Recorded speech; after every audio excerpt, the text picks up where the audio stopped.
the monster.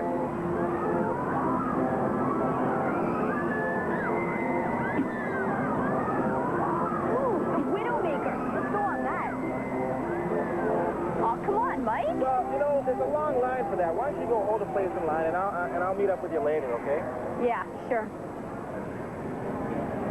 You know, amusement park rides provide most people with amusement. But I'm not sure if the amusement comes from the thrill of the ride or watching other passengers suffer. You know what I'm talking about, the shortness of breath, the dizziness and nausea, which ultimately leads to tossing your floss. Well, the official name for that lousy feeling is motion sickness, and it's not confined to just amusement park rides. Air sickness and seasickness and car sickness are all forms of motion sickness.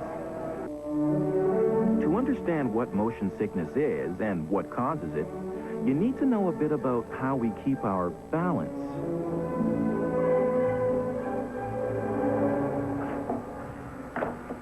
Balance is a complex process requiring a constant flow of information to and from the brain.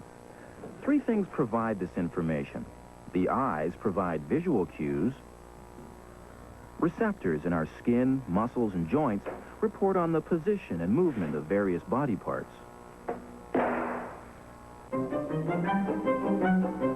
But some of the most critical information about balance comes from our inner ears.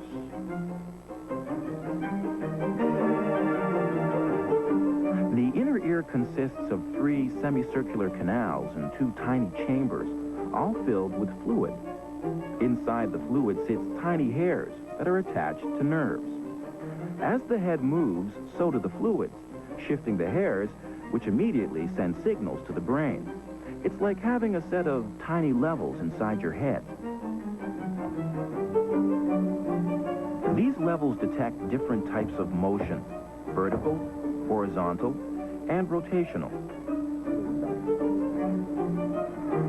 The brain uses this motion information to keep us upright and balanced. For example, when we turn our head, signals from the inner ear help our eyes adjust so we don't become disoriented.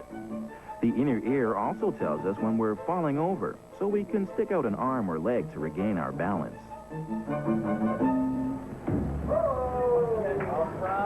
So what does balance have to do with motion sickness? Well, to keep us balanced, the brain coordinates signals from the eyes, the body sensors, and the inner ears. And it usually does a pretty good job. But sometimes these signals get mixed up. This sensory mismatch is what causes motion sickness. For example, let's say someone's managed to talk you into riding the monster. The combination of up and down and all around has the fluid inside your inner ear sloshing around all over the place. Your eyes are trying to focus on something, but can't.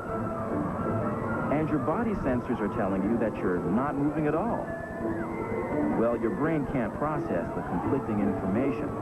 The confusion leads to dizziness, then nausea, and ultimately, well, you...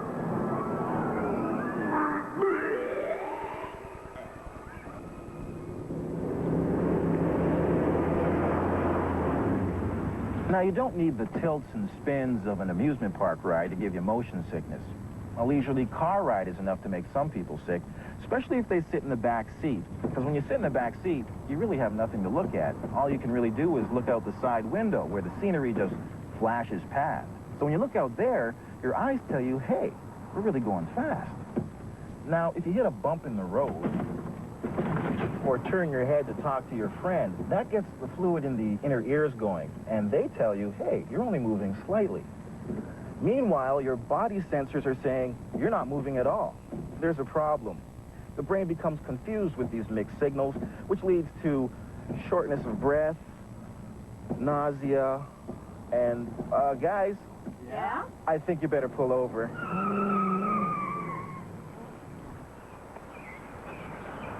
Now, no one's quite sure why we vomit when we get motion sickness. The running theory is that it's instinct.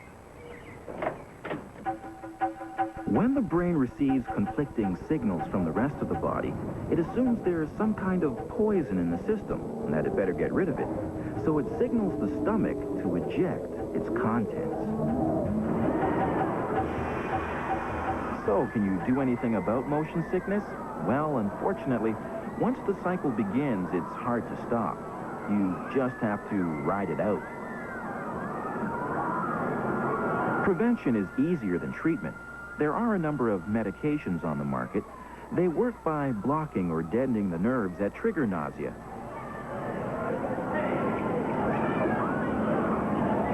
Now, there are some drug-free techniques, like focusing on a distant object, like maybe the horizon or a tree. They're fixed.